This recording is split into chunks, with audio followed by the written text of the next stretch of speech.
Hi, it's Jamie, Progressive's Employee of the Month, 2 months in a row. Leave a message at the...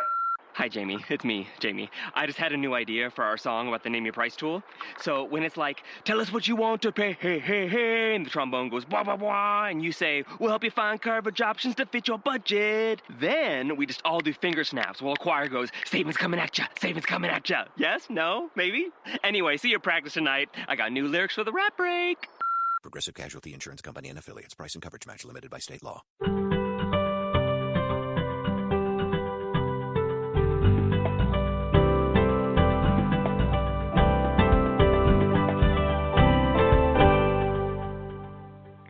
Welcome, everyone, to Creating a Family, talk about infertility and adoption. Today we're going to be talking about the latest developments in the diagnosis and treatment of recurrent pregnancy loss. This is a relevant topic to so many of people in our audience, and I'm really excited about this show, and I think you're going to enjoy it as well. Here's a sample of what you're going to hear. Just because you've had one or two miscarriages or even more, it does not mean that that has to be your story. And most women who have a miscarriage go on to have a baby, a full-term baby. And I just cannot emphasize that enough. I'm Dawn Davenport. I'm the director of Creating a Family. We are the National Infertility and Adoption Education and Support nonprofit. You can find us online at creatingafamily.org. We use the podcast model. That way you can listen whenever and wherever you want, and we encourage you to do that, and it also allows you to subscribe to the podcast. So whatever app you're using to listen to this show, simply click on it and the subscribe, and you can subscribe to us, and you'll hear about each new episode, and you can decide whether to stream it or download it or do nothing with it. Or if you're listening on your computer, you can click the subscribe button on our creatingafamily.org/radio show page, and then you can subscribe that way as well. The Creating a Family radio show is underwritten by our corporate sponsor, Ferring Pharmaceutical.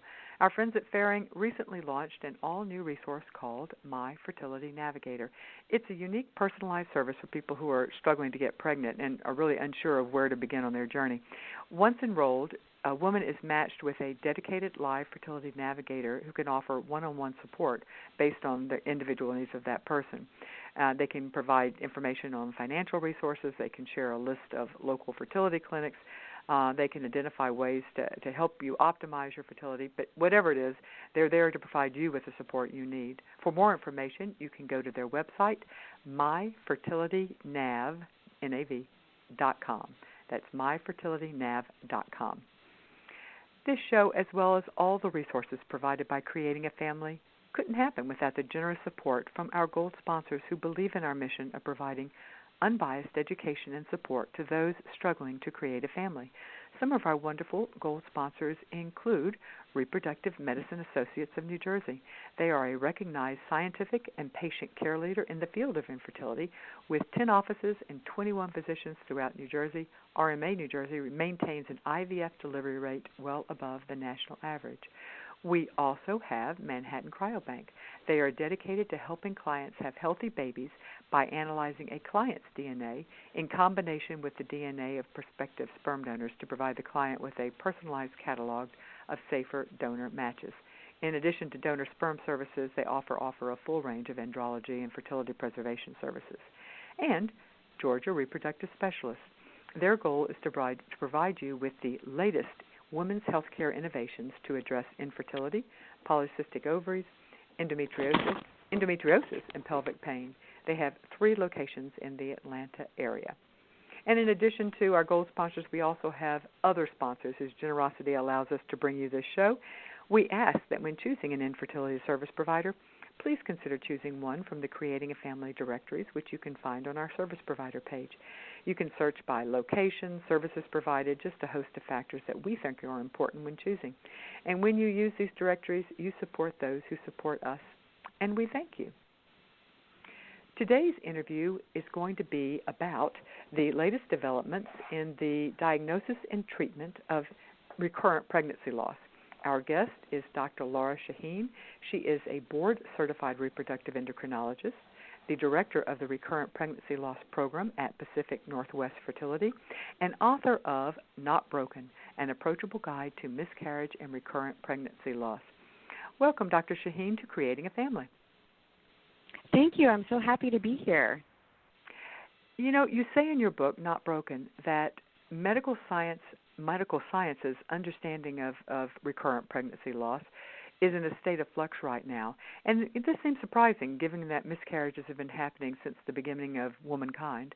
What's creating the state of flux at this point in time? Absolutely. I think that the research and development of genetic testing and the understanding of the importance of genetics and chromosomes and how they relate to the development of the embryo has really revolutionized our understanding of miscarriage in the last few years.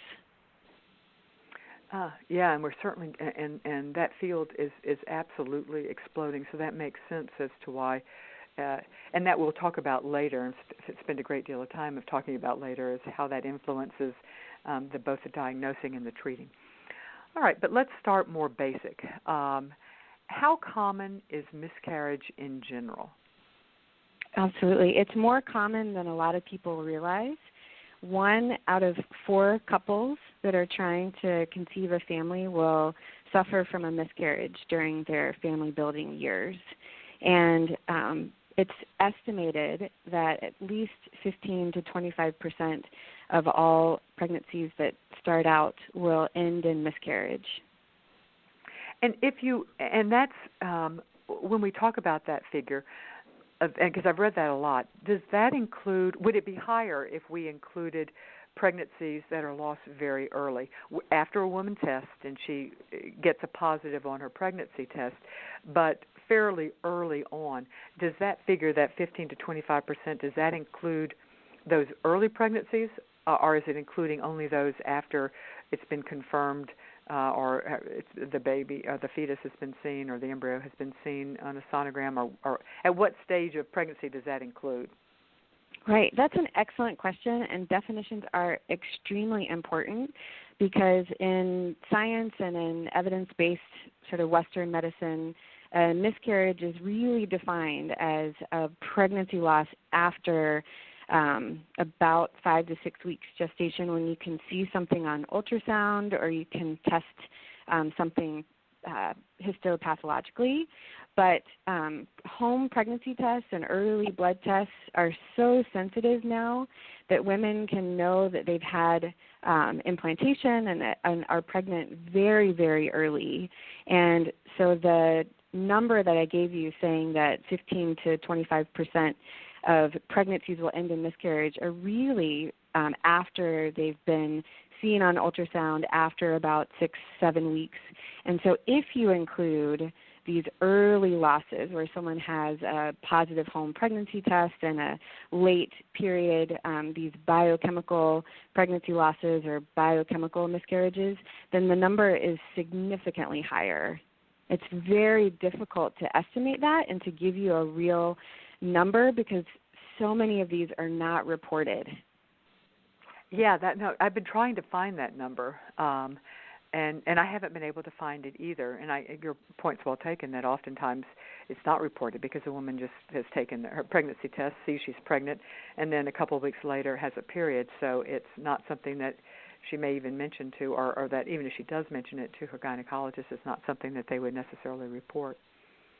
Exactly. Yeah. And I think one point that you made is sort of what's changing, what's different, how common is it? I think that, miscarriage has been happening since as long as you want to believe that we've been here. But I think that people are starting to talk about it more. And I think that actually it's more common than we've ever realized in science before, because people, through social media or just feeling the ability to share and find comfort in talking about things that have often been shrouded in guilt and shame, such as infertility or miscarriage. Now that we're talking about it more, I think people are realizing how much more common it is, and I hope that that will encourage more research and understanding and focus on this. Yeah, my hope as well. So now we've talked about miscarriage, but now I want to talk a little about recurrent pregnancy loss with the emphasis on the word recurring. So in other words, what I'm trying to get at is when should a woman begin to worry? You've just said miscarriages, even after the 5 to 6 weeks of pregnancy, are fairly common. Up to a quarter of pregnancies end in that way. And if we go back earlier, we know it's significantly larger than that. So very common. So when should a woman, how many miscarriages should a woman have had when she starts to worry about this? Great. So that's an excellent question as well, because women will get different answers from different providers and different textbooks and certainly Dr. Internet. So traditionally, recurrent miscarriage is defined as 3 or more consecutive pregnancy losses, and pregnancy loss meaning further along than what we've talked about with a biochemical miscarriage.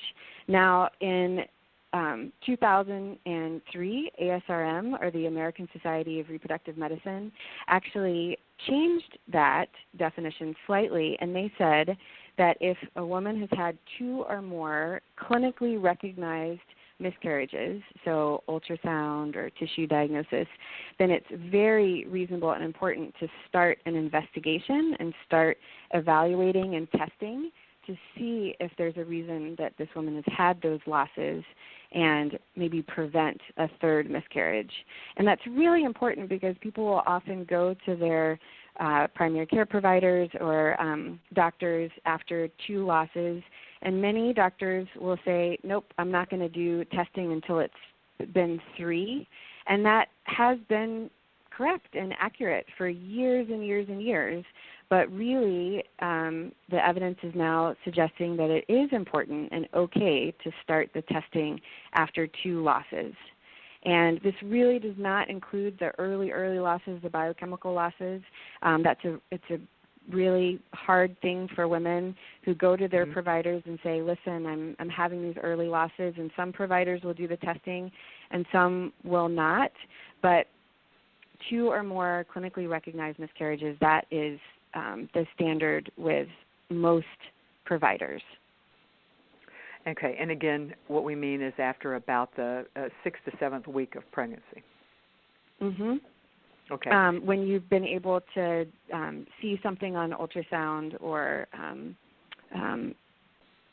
been able to test a little bit further. Mm-hmm. All right. Now, a miscarriage can happen at any stage of a pregnancy. We've already talked about the fact that by definition it's after a pregnancy has been established through sonogram or ultrasound. But it can also happen later in the 1st trimester, 2nd trimester, or even 3rd trimester. So let's distinguish these different types of miscarriages. Are they all considered a miscarriage, or does it change depending upon when in the pregnancy it happens? Sure. So definitions do differ in different societies and different textbooks, but usually a miscarriage is defined as a pregnancy loss before the 20th week of gestation, and after that point, and especially after the 24th week, or when you would consider pregnancy to be able to be viable outside of the woman's body, then that's considered more like a stillbirth. Okay. All right. And what type of doctor should a woman see, and does it depend upon when in the pregnancy she is having trouble? Let's say she's had more than one. She is seeking a doctor that will be able to diagnose and treat the cause. What type of doctor does she go see? Sure. It really depends on the doctor, because there are different doctors that have special areas of interest. Some primary obstetricians and gynecologists will feel confident and comfortable doing an evaluation and taking care of women with recurrent pregnancy loss. But very often they might refer to a specialist, and a specialist is someone who has done obstetrics and gynecology training but then gone on to do a fellowship. And so the type of fellowship that I did is reproductive, endocrinology, and infertility. And a lot of that is helping people start their families and IVF, fertility treatments. But another big part is recurrent first trimester miscarriages. So that's something that reproductive endocrinologists have had a special area of training in. And then another area of specialty that some doctors will do and specialize in recurrent loss is maternal fetal medicine, which is also called a perinatologist or a high-risk obstetrician. There's lots of labels, but this is a person who has done obstetrics and gynecology training and then gone on and done a fellowship in maternal fetal medicine. So they specialize more in later losses, after 20 weeks or after 24 weeks in stillbirths. But there are maternal fetal medicine specialists that do help women evaluate and treat first trimester losses. So it somewhat depends on when the miscarriage or the pregnancy loss happens as to whether you would seek help through a reproductive endocrinologist or a perinatologist or a maternal fetal specialist. Right, and I do think it really depends on the individual provider.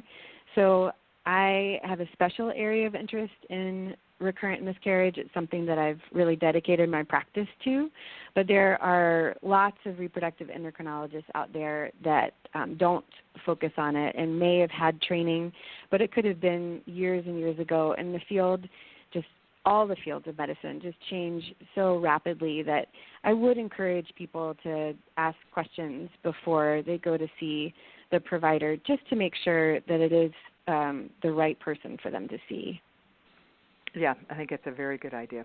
And some, as you point out, some gynecologists also have an interest in this area and have expertise and knowledge in it as well. So it's possible that your gynecologist maybe or your OBGYN might have specialized training or specialized interest and a lot of experience in this area as well. Yes. So what are the chances of having a baby, let's say after you've had one miscarriage? I think there's a lot of despair when somebody has had a miscarriage, a lot of grief and sadness, obviously. So what are the chances of being able to have successfully carry a pregnancy to term after you've had one loss?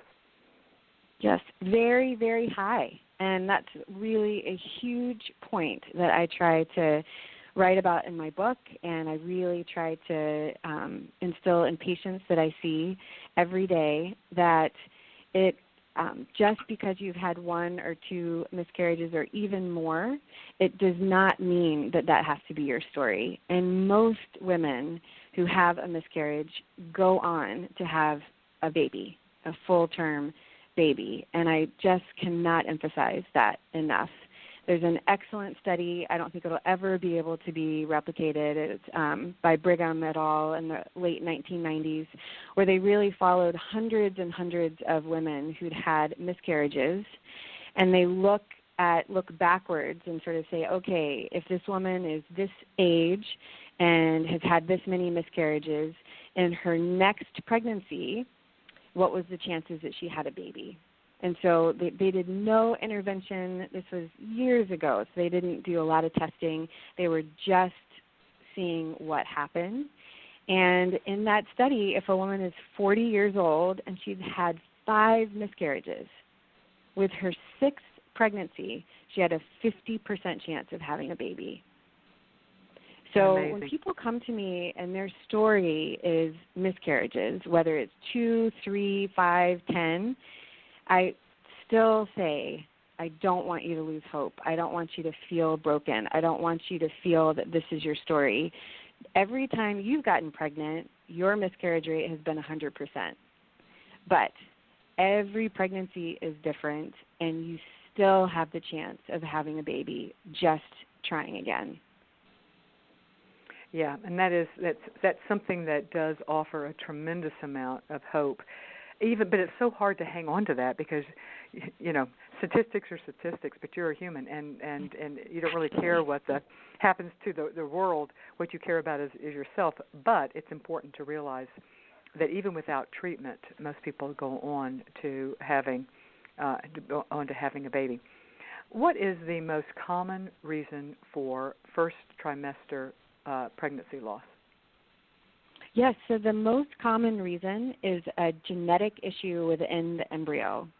So if we're able to test pregnancy losses and test the chromosomes of the pregnancy, then we will find that 60, sometimes up to 80% of these first trimester miscarriages are from a chromosomal imbalance, a genetic issue that starts right when the egg and sperm come together and has nothing to do with the woman who's carrying the pregnancy, or stress or wine or intercourse or all of those things that people worry about having caused it.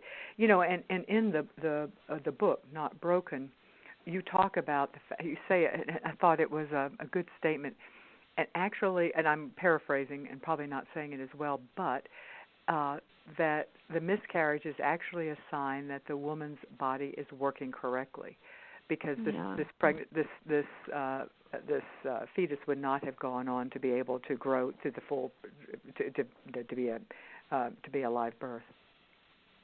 Yeah, thank you for pointing that out, because the reason that I wrote this book is because I see women every day that feel broken, and they feel that the reason that they're not having their family and having the baby that they want is because their body isn't working or their body isn't baby friendly. And if I can explain to them that the most common reason is something within the embryo, it's nothing that they did wrong, and that their body is actually working in that, implantation started. Egg and sperm found each other, and her uterus accepted that embryo and started developing, and then her body realized at some point there's just a chromosome that was missing, some genetic material. It was just not meant to be. And if I can shift the focus away from shame and guilt and things that we're so good at doing that to ourselves, to, hey, your body is working, don't give up hope, let's make sure we're not missing anything that we can control. So I do a full evaluation, and I don't want to miss uterine issues, hormonal issues, but at the end of the day, when the majority of the time when I'm doing an evaluation, I don't find an answer in the woman or the man because it's something happening in the embryo. So thanks for pointing that out. Is there a way to test the mother to determine if the embryo has a chromosomal imbalance? Well, when you get further along in the pregnancy, you can test through amniocentesis or chorionic villus sampling, or now a little bit earlier, we do have the ability to do something called cell-free fetal DNA, where the mom can do a blood test and they can test for fetal cells in her blood to look for chromosome imbalances. But miscarriages are usually happening before you're able to do these tests. So the only real way to test an embryo before someone conceives is to test the embryo before they get pregnant, which requires in vitro fertilization, or IVF. Well, that leads me to my next question, which is, will embryos who were created through IVF and then genetically tested, which is becoming more common now for sure, will these embryos, and has there been research to indicate that these embryos have a lower chance of being miscarried? Yes. So what you're doing is by doing IVF and selecting embryos that have a chromosome balance before pregnancy, you are decreasing someone's miscarriage risk. It's not zero, and I counsel patients all the time that This is an amazing development in science, and it really is helping some women that are having recurrent loss. But there are cases where people do IVF and chromosomal testing, and they still can have a miscarriage because we're not testing every single gene on every single chromosome. We should all have 23 chromosomes, and there's 2 copies of each, one from the egg, one from the sperm, and we're looking for a jigsaw puzzle, a match, and we're making sure that there's a correct balance of chromosomes, but there's 25,000 genes on each chromosome, and so we can't test for every single detail, and so it's amazing and it's wonderful, and it can take someone's miscarriage risk from 50 to 60% down to less than 10%. But there are limitations, of course. And it requires both the cost and the invasiveness of in vitro fertilization, which is not something that for women who are already being treated for infertility, it's an option that is just an add-on, but for someone who has not even considered going through IVF, it's a much bigger process and for that woman, and cost as well. Absolutely. Yeah. Yeah. Yeah. So most often miscarriages are caused by a problem, first trimester, are caused by a problem with the embryo. Is there a distinction as to what is the cause of later pregnancy loss, in particular, still before the 20th week, and even beyond? Is chromosomal issues still one of the primary causes, or are there other causes as well? Sure. So chromosomal issues really do usually stop developing in the first trimester. So there are cases where pregnancies that have chromosomal issues can develop until the second and third trimester and stop at that point, but it's much less likely. And so if someone's having later losses, you do think a little bit more about infectious causes or blood clotting issues, and you do investigate a little bit more. Okay, and we're going to talk about some of those treatments in the future. Okay, so now we've talked about the chromosomal issues and early losses. Are there some anatomical problems in a woman that can cause her body to struggle to maintain a pregnancy? Sure, and we do a thorough, uterine cavity evaluation for anybody with losses, because you do want to look for anything inside the uterus that could affect the implantation of the embryo. And some of those things could be something that someone's born with, something called a uterine septum. And so we would look for that. And then other things that can develop over time could be certain types of fibroids. So not all fibroids, but fibroids that are located in the uterine cavity where an embryo might implant. And then other things that we look for when we're doing uterine cavity testing are significant scar tissue or large polyps, or just anything that we think that might affect the ability of the embryo to implant. Okay, yeah. All right. Then we got a question from Olivia. She said, I have had an IUD for years. I had a miscarriage 4 months ago at 9 weeks. I'm worried that the IUD somehow scarred my uterus and contributed to this miscarriage. Is this possible? Oh, that is such a common question, Olivia, and I get asked that all the time. The best studies really come out of Europe, where they use IUDs so much more than in America. And the large studies looking at hundreds and thousands of women really say that an IUD will not increase someone's chance of future miscarriage, that the uterus is very forgiving, and once the IUD is removed and the lining kind of builds up and you've had a couple of periods, you're sort of back to your ready to conceive. And so I really want to reassure people and not have them carry around that worry. But if anybody's worried about scarring or worried about issues with the uterus, then it's a very easy thing to evaluate and really reassure someone that the uterus looks just perfect. What about elective abortions? Do they increase a woman's chance of a miscarriage? So no, they don't. And that is another very common question and worry. And there's so much guilt and shame and sort of self-blaming. And women will sometimes say, I had an elective abortion years ago, and I'm just convinced that this is why I'm having difficulty and struggling now. And again, studies show that multiple abortions, whether they're medical or surgical, really in the vast majority of cases, it's not affecting somebody's ability to carry a pregnancy in the future. I think that there are cases where sometimes there can be complications from any uterine procedure. So if someone has had some sort of uterine procedure and that's been followed by infection or complications from that procedure, then that's something to investigate a little bit more.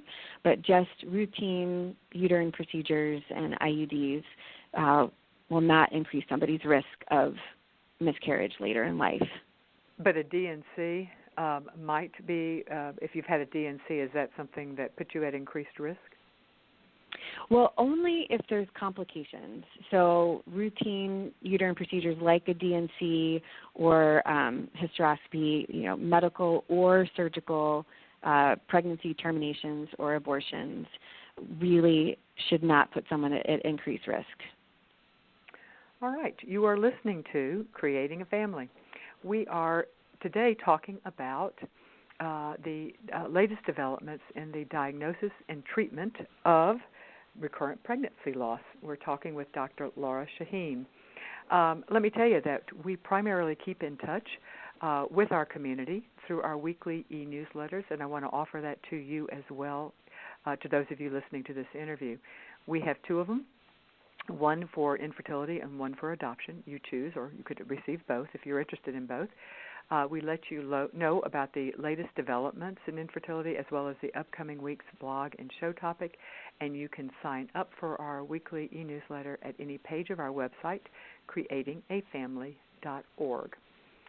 All right, I wanted to talk some now about genetic issues in either of the parents, I guess, that might increase the risk of miscarriage. It would seem that we would know if we have a genetic issue, that we would have some symptoms of that. But is that the case? Is it possible to not have a clue, but the only symptom you have is an inability to carry a pregnancy to term? Sure. So the only genetic thing that one of the parents could have that has been proven to be associated with miscarriage risk is something called a balanced translocation, and that's very rare. So in couples who've had 3 or more clinical or clinically recognized miscarriages, if you look for a balanced translocation, which is a simple blood test with both parents, you'll find a balanced translocation only 3% of the time. So it's very rare. And the way I explain it to patients is it's something that I do in all of my evaluation for recurrent pregnancy loss patients. It's a simple blood test, and it does not affect the parent's health at all. They will not have any health issues or know that they carry a balanced translocation. It's just something that will increase their risk of miscarriage. And it's something that happens at conception. So I always pick on the dad when I'm talking about this, or the male partner, if someone has a male partner, when we're talking about miscarriages, because it's one of the only tests that the male partner has to do. So I kind of pick him out and say, listen, if you have a balanced translocation, when the egg and sperm came together to make you years ago, all those chromosomes lined up, and there was an exchange of material between 2 chromosomes, so that the information that should be on chromosome 14 is over on number 18 and vice versa. Now, this is a balanced translocation of material. No genetic information has been lost. And so in every cell in your body, you have all of the genetic code that you need to be healthy and make sperm and, be a healthy adult. But when you go to make sperm, anywhere from 30 to 50% of the sperm will be missing genetic information. So it doesn't mean that every sperm, or if it's a woman, every egg, will be abnormal and cause a miscarriage. There will be some genetically competent sperm or eggs, but you're going to have a higher risk of miscarriage because more of your gametes or sperm or eggs are going to be affected. Okay. Yeah, that makes sense. And again, it's a fairly low probability. Well, here's another topic that actually is fairly controversial, and that is how our immune systems or how immune dysfunctions or issues in the mother can cause her to miscarry. So what's the current thinking on how our immune system functions for miscarriage? I'm not speaking specifically of infertility now, but more for miscarriage. Oh, sure. So this is a very controversial part of recurrent pregnancy loss, and you should see some of the debates and conversations at some of the medical meetings. I've seen them. They're interesting. All in good fun, and everybody has their, strong opinions and, really wants to help people. I mean, we really have to be reminded of that even when we argue, we really have the patient's interest at heart. Sure. And the immune system is truly important, and it absolutely has to change in order to accept an embryo. And the controversy really falls behind, we all know that it's important, but I think that there are very few women that it really plays a highly critical role. It's very difficult to test for immune issues, and it's very easy to play into women's guilt and shame and say, oh, this is my body, not working, and rejecting the embryo. And so for years and years and years, this is something that we've really focused on as a field. But as we've learned more with genetics and as we've been able to test more for chromosomal issues and found out that this is such a high cause of miscarriages, we're starting to realize that, yes, the immune system is important, but it may not be as important, it may not affect as many patients as we once thought. And is there any? And before I was going to ask the percentage of cases where you think immune issues play a role. But before we do that, let's talk about the antiphospholipid syndrome. Sure. So that is the one immune issue that has been recognized by evidence-based medicine and then the Western fields of medicine, and saying that if somebody does have antiphospholipid syndrome, then they are at higher risk of miscarriage. And it's estimated that anywhere from 10 to 15% of couples with recurrent miscarriage may have antiphospholipid syndrome. Each study says a little bit different. Some say as low as 5% of the couples, others say as high as 15%. And what it is a presence of antibodies in the system that really shouldn't be there kind of outside of pregnancy. And if someone has these antibodies, then they are at higher risk of miscarriage and even later pregnancy complications. And so the thoughts are in the first trimester, if these antibodies are there very early, they can affect the ability of the placenta to implant correctly and lead to early loss because of placental issues, and that they may cause later pregnancy losses like stillbirths or even late second or third trimester miscarriages because they lead to a higher chance of blood clots within the placenta and losing nutrients and oxygen to the developing baby. The problem is it's very difficult and controversial on how to diagnose antiphospholipid syndrome. The Society of Antiphospholipid Syndrome tells us very clearly that it needs to have not only laboratory findings but also clinical findings. So somebody with one miscarriage and a presence of these antibodies does not get labeled as having antiphospholipid syndrome. Someone has to have 3 miscarriages or one very late pregnancy loss And it's a presence of these antibodies not only once, but elevated to a certain level and tested at least twice, about 12 weeks apart. So it's very, very defined and rigid diagnosis. Well, and then that begs the issue. What is the treatment? If the treatment isn't that is not too involved and there's a low risk with it, then is there an advantage to just treating even without meeting the really strict clinical diagnosis criteria? Right. That is a great question, because the big controversy around treating or diagnosing immunologic issues for recurrent loss is some of the treatments for immune issues do carry great risk, and so we want to be very careful on how we diagnose and what treatments we recommend. So the first-line treatment for antiphospholipid syndrome is taking aspirin, so just a daily 81 milligram aspirin. And if somebody does have high levels of these antibodies and we really are concerned that they have this, then we would consider doing aspirin as well as some form of heparin, which is a daily shot. It's an anticoagulation medication. But it's funny, when you're treating antiphospholipid syndrome with aspirin and heparin, both of those things are technically used to treat for blood clotting, but in this case, you're actually using it to help suppress the production of these antibodies. So in the first trimester, you're really using these things as immunosuppressants, not necessarily for preventing blood clots. It's a sort of a fine line.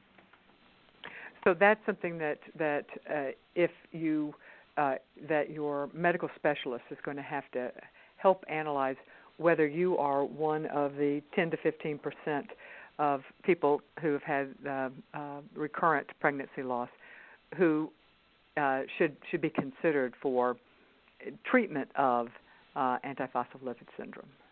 So that's right. Not something it is that a important. Patient can make. Yeah. That's right. It is important to work with someone. Mm-hmm. Yeah. Because we hear people say, well, maybe I'll just start taking an aspirin because I've had one or two miscarriages, and that's probably not a good idea. Well, I just think that there's a feeling that if you can buy it at a drugstore, that it doesn't have any side effects, and people taking aspirin for a long time, they can have GI upset or even ulcers or gastrointestinal bleeding, or very rarely sometimes people can get tinnitus, like ringing in their ears. So, just like everything, supplements or any intervention that we do, it's really important to think about all of the indications, possible side effects, and really think about it. All right. I want to spend the rest of our time together talking about the controversies in treatment. But before we do that, we need to at least touch on another cause, potential cause for a miscarriage, and that is hormonal imbalance in the mom. We know that hormones are crucial in getting pregnant. I assume they're pretty darn crucial for staying pregnant. So what type of imbalances would we be looking for in the mom that would increase her risk of miscarriage? Sure. So there's really three main hormonal issues that we look for, and one is thyroid, the second is prolactin, and the third is blood sugar control, or making sure that someone doesn't have outright diabetes. And the first, thyroid, that does remain somewhat controversial, but the Endocrinology Society and ASRM, which is the American Society of Reproductive Medicine, does say that if someone's having miscarriages or difficulty conceiving, that it is important to look at their thyroid function, and especially low thyroid or hypothyroidism can be associated with first trimester losses. And the way I explain that to patients is the pregnancy doesn't make its own thyroid hormone until the end of the first trimester. And so for the first trimester of pregnancy, the maternal or mom's thyroid has to work about 30% harder to really maintain and support the pregnancy as well as the maternal functions. And so if someone is not making enough thyroid, it's something to consider replacing and supporting through the first trimester and probably the pregnancy as well. The second is prolactin, and prolactin is a hormone that is made by the pituitary gland, and its main function is to help with milk production and nursing after the baby comes, to help with breastfeeding. But if it's elevated outside of that time, it can sometimes cause irregular menstrual cycles or affect the ability of the embryo to implant, and has been associated with first trimester miscarriage. And it's just a simple blood test to kind of make sure people's prolactin is working well.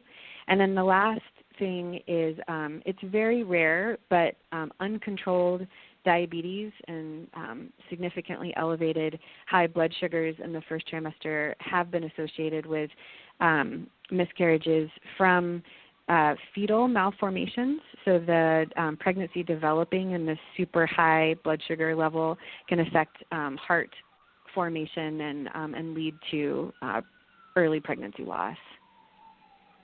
Okay. And one of that now I want to move to talking about some of the controversies in treatment. I loved this aspect of the book, and again, the book is Not Broken: An Approachable Guide to Miscarriage and Recurrent Pregnancy Loss, written by our guest today, Dr. Lora Shahine, our interviewee, I should say, today.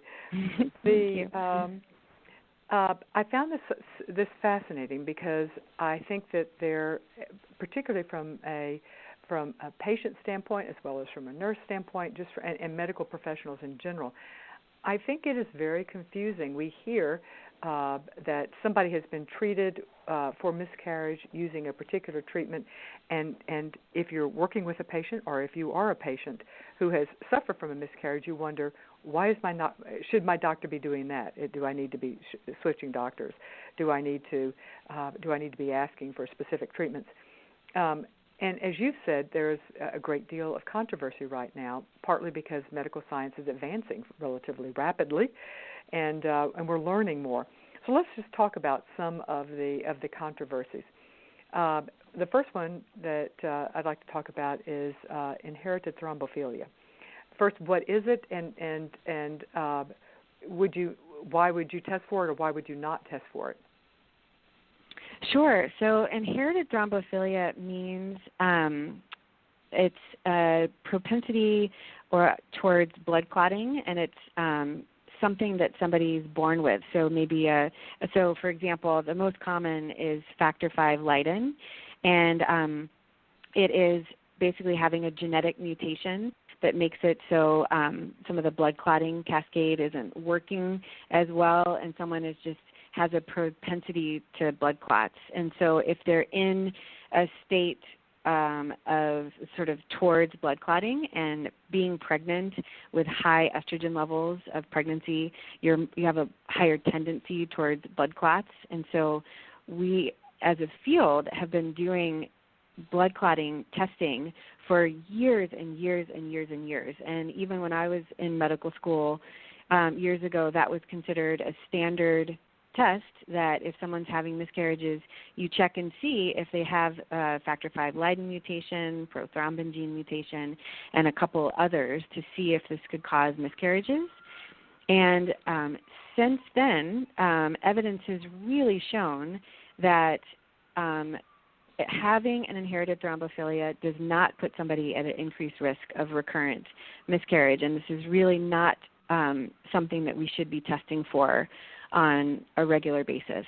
And so that is something that even in my training, that over the years I have changed my practice. I used to test for that, and I really do not test for that on a regular basis. Now, everybody's individual, and if somebody has a personal or family history of blood clots, or there's something else in their history that makes me think that they might be a carrier for this, then I might check it, not because I think it's causing miscarriages, early miscarriages, but because I want to think about it for their overall health and well-being.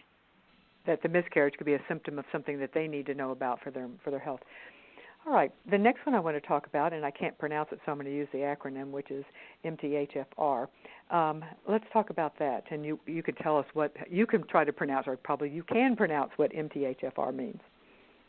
Oh, sure. So methylated. Oh my gosh! Let me just say MTHFR. It's so long, and I could say it, and I would just bumble through it. So MTHFR. Yeah, that's so great. I love it. Is a gene that codes for an enzyme that's important in the blood coagulation cascade. See, we're just a mix of these factors that are constantly in flux in our body and leaning towards making blood clots so that we don't bleed out when we get a cut, but also keeping our blood thin so that we don't have a blood clot, which can cause heart attacks and strokes. So whenever there's an imbalance, you worry that might be a cause for disease.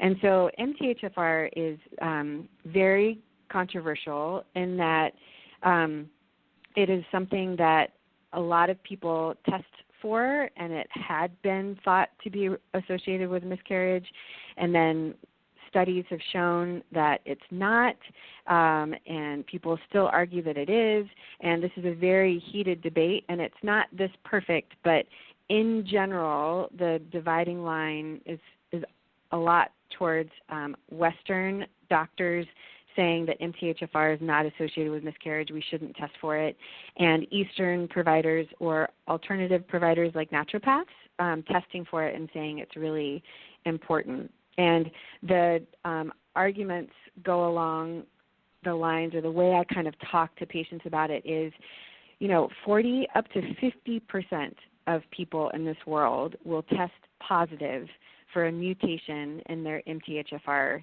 gene.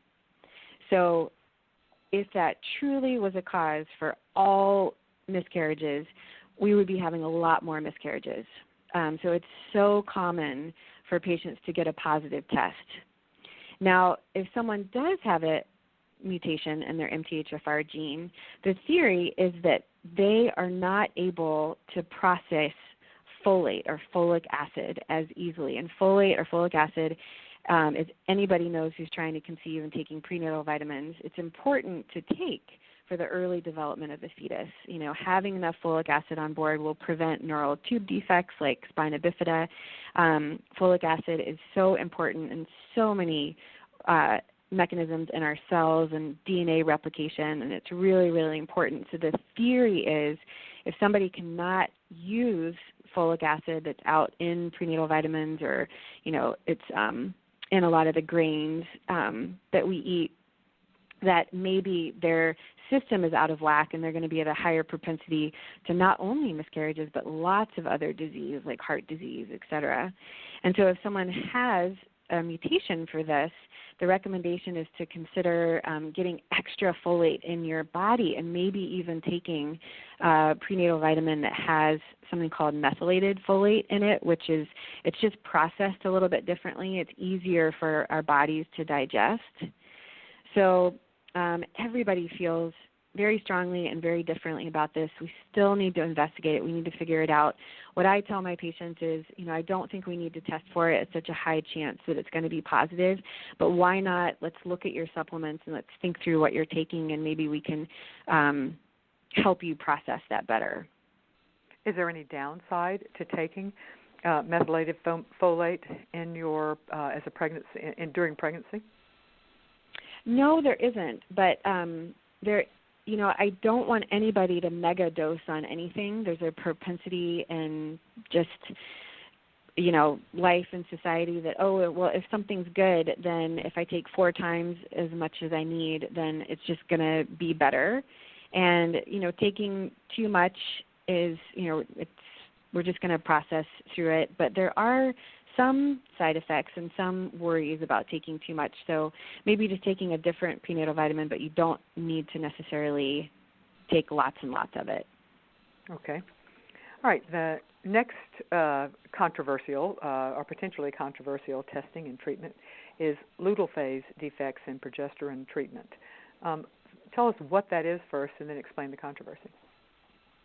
Sure. So in the first half of the menstrual cycle before ovulation, the uterine lining is really just seeing estrogen coming from the ovaries. And then after ovulation, the ovaries are making progesterone from where the egg ovulated from the follicle, that is supporting the uterine lining, supporting implantation, and progesterone is extremely important for the early pregnancy. And we know from studies done even in the 60s and early 1970s that if you take away the progesterone in a very early pregnancy, if you take away that source that's coming from the ovary before the pregnancy starts making itself, then the pregnancy will stop developing. So progesterone, I tell my patients progesterone is the ultimate immunosuppressant. It really does suppress our immunity. It really does help implantation, and it's important. And so the theory is if someone's not making enough of their own progesterone in the second half of the cycle, maybe it will affect implantation and miscarriage risk. So then what people talk about, at least in we certainly see a lot of patients talking about this, is if you've had more than one miscarriage, or say two or more, why not automatically be supplemented with progesterone during the early pregnancy? Sure. So I do talk and do review this really carefully with patients. I do think that supplemental progesterone may help some patients. I think that there are very few patients that it would help, and I sort of say I might need to treat 100 women in order to really help, 3 to 5 women. Like the number of patients needed to treat is probably very, very high to make a huge difference. And I think, though, there are some downsides to taking progesterone in the luteal phase before a positive pregnancy test that I always talk to patients about. I think kind of taking it once you have a positive pregnancy test is a little bit different than taking it before you have a positive pregnancy test. When you take progesterone, there are some side effects, and it can kind of enhance premenstrual symptoms like breast tenderness, moodiness, bloating, and progesterone is the dominant hormone of pregnancy. So women who are ready to start their family, they're watching their cycles really closely. When they take extra progesterone in the luteal phase of their cycle, sometimes they feel pregnant. And it also can delay the onset of a menstrual cycle. So they're expecting their cycle to start on day 28, and they're not getting a period by day 30, 32. They're convinced they're pregnant. And, 20 home pregnancy tests later, they're not pregnant, but they feel pregnant, and their menstrual cycle is delayed, and it's just such a roller coaster ride. It's an emotional roller coaster ride. So I really talk to people about that and really think through whether to supplement or not. And another form of a potential cause for miscarriage or recurrent pregnancy loss, I was surprised. I didn't realize this was really that controversial, and that is infection. You mentioned it earlier in this interview as a potential cause for after the 20th week or after the second trimester, or second and third trimester. So where's the controversy there? Well, the controversy is that it makes biological plausibility sense that if somebody has an infection, especially if it's symptomatic, like fever,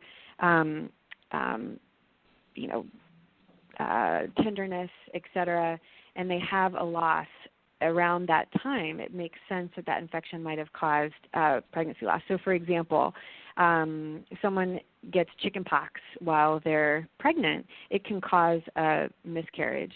The controversy is testing women outside of pregnancy, so between pregnancies, who've had losses in the past, for doing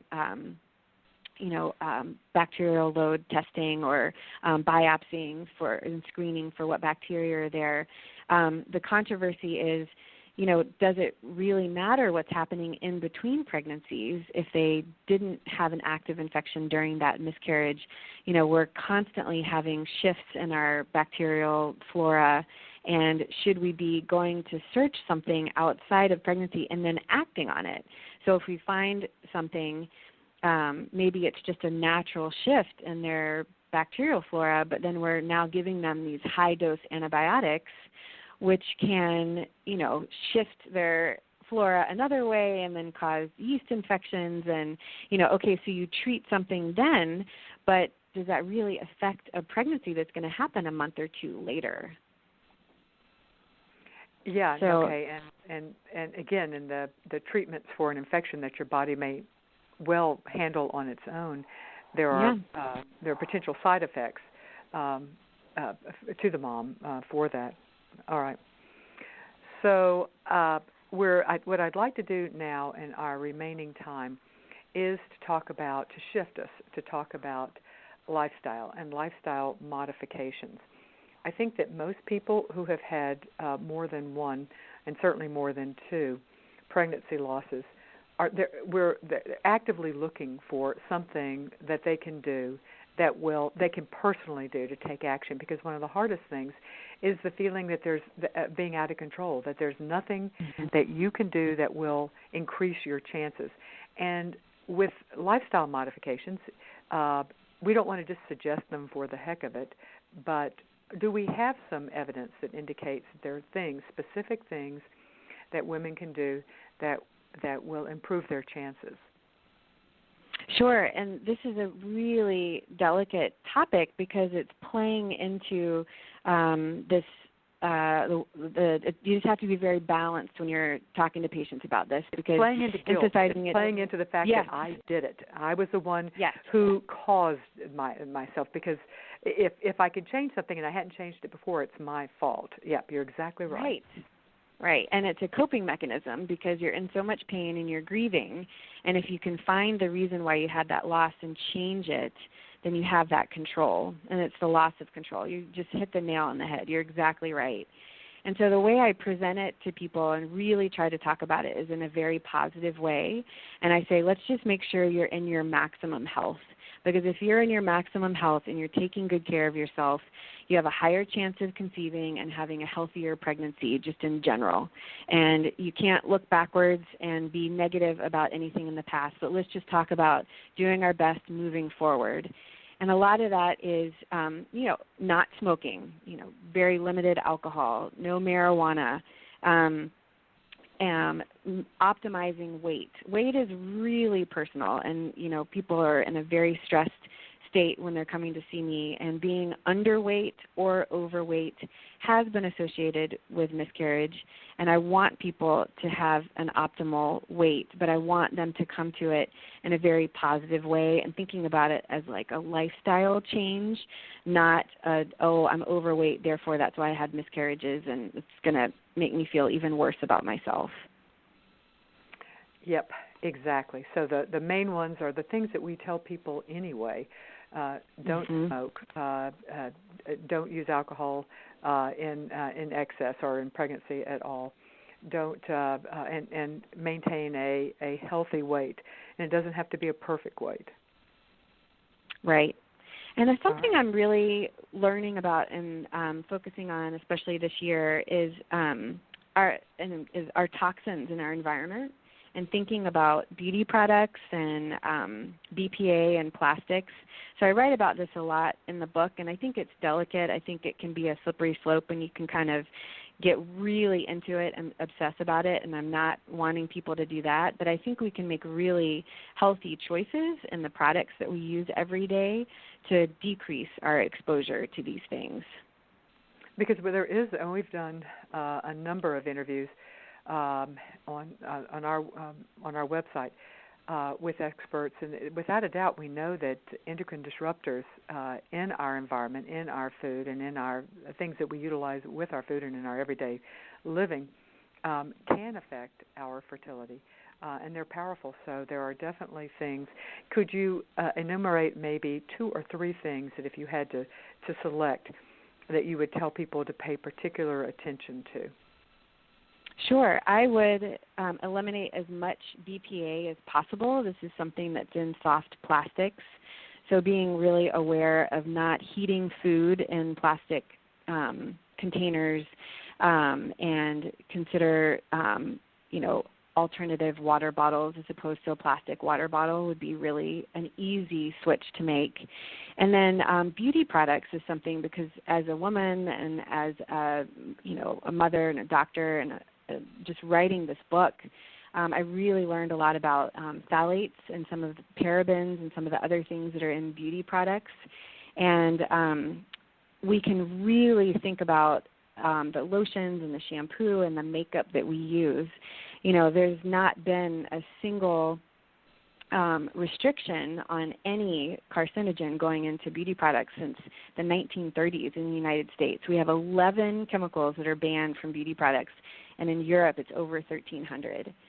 So I just think the sort of feeling in the United States is that, well, a little bit isn't going to hurt you, and you can look at individual products as not being overall toxic. But if you start to add it up with our laundry detergents and our toothpaste and our shampoo and makeup, it just makes sense to me to think very carefully about those products. All right, so we've talked about BPA, we've talked about phthalates and parabens, most often found in beauty products. Any one other thing you'd like to tell people to just be cognizant of? Let's see. I think, something that really people bring up a lot about, it's not really, so how about pesticides?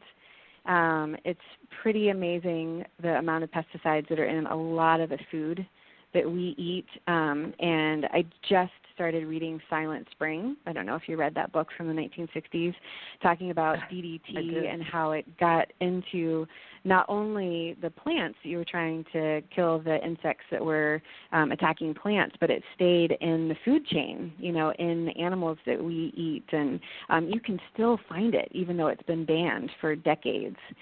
So trying to eat as much organic, local food as possible within reason, I think is very helpful and important. Excellent.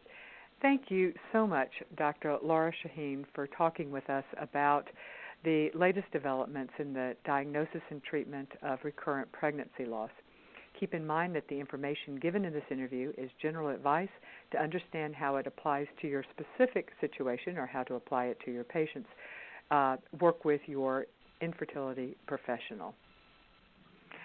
If you have enjoyed our show, and you would like to help us grow, and we hope you would, please give us a rating of this podcast on iTunes. That's how iTunes knows to refer our show to other people, and we would really appreciate it. Now, I know that everyone is going to want to run out and buy this book. Again, the title is Not Broken, An Approachable Guide to Miscarriage and Recurrent Pregnancy Loss. It is written in a way that you will find engaging, easy to understand, and I guess I should use the word approachable, since that's actually the adjective used in the title. You can get this book on Amazon. It would be available as either a Kindle, of course, or you can get the softback, the paperback version as well. To get more information about Dr. Lora Shahine, you can go to Pacific Northwest Fertility, and their website is pnwfertility.com. Excuse me, I got lost in my thing. Let me do that again where I don't pause. pnwfertility.com.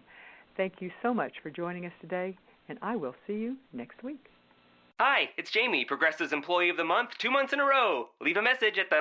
Hi, Jamie. It's me, Jamie. I just had a new idea for our song about the Name Your Price tool.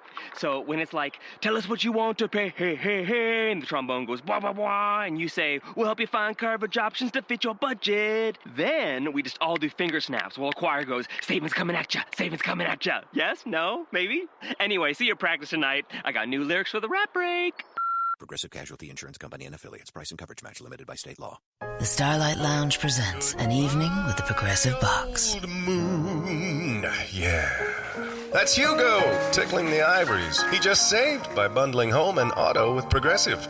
Gonna finally buy a ring for that gal of yours, Hugo? Send her my condolences. Hi-oh! This next one's for you two. There's a burglar in my heart. Thank you. Progressive Casualty Insurance Company and Affiliates. Discounts not available in all states or situations.